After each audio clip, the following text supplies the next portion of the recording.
Mahal Ate Marie Chris. Di ba munta ka doon? Dito pala sa may ano. Sa iyo pala.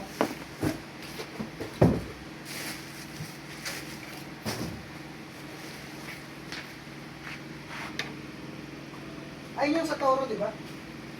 Yung ito, yung effects. Tagig yung base. Ito, baba ko lang to. Tuloy mo na to sa kanya. Oo, dali mo yun.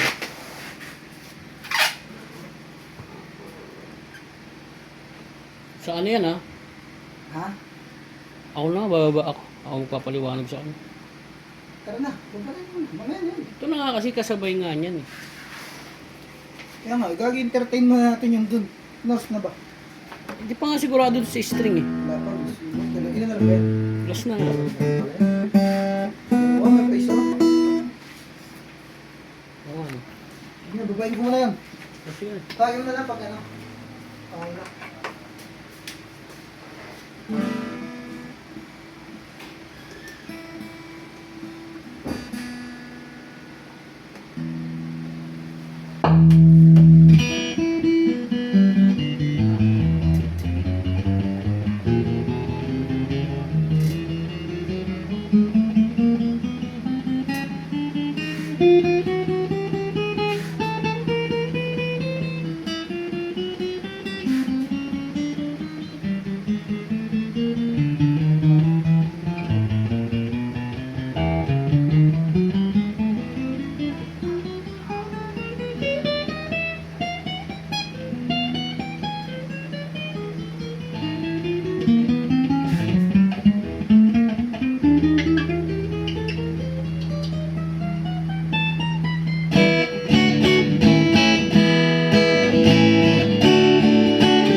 Ikaw mag-deliver?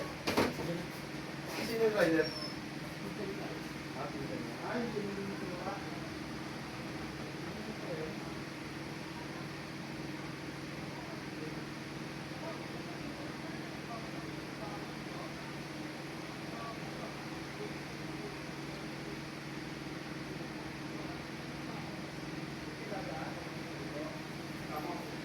Kasi makakakit yan, no? Oo.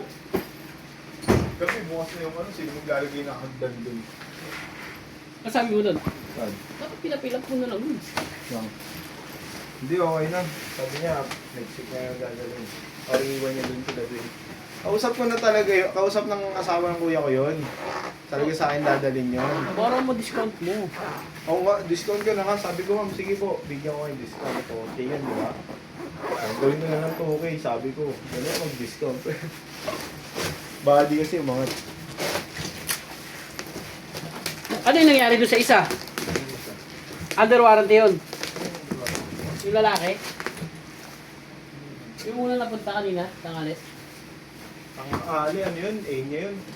Hindi, yung... Ay, yung, ano, oo, wala, lumed lang. Ayaw niyo galawin yung tractor eh.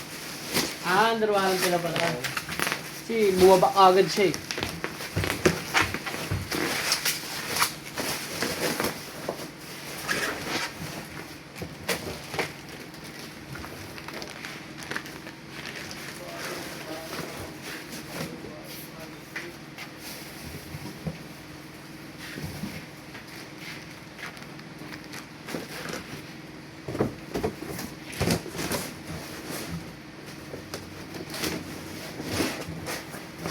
Tinesting mo yun, Matt? Ano eh? Yung base? Pero tinesting ko naman yan. Pero din yung previous to. Oo, yun. Connect ko. Ulit na din.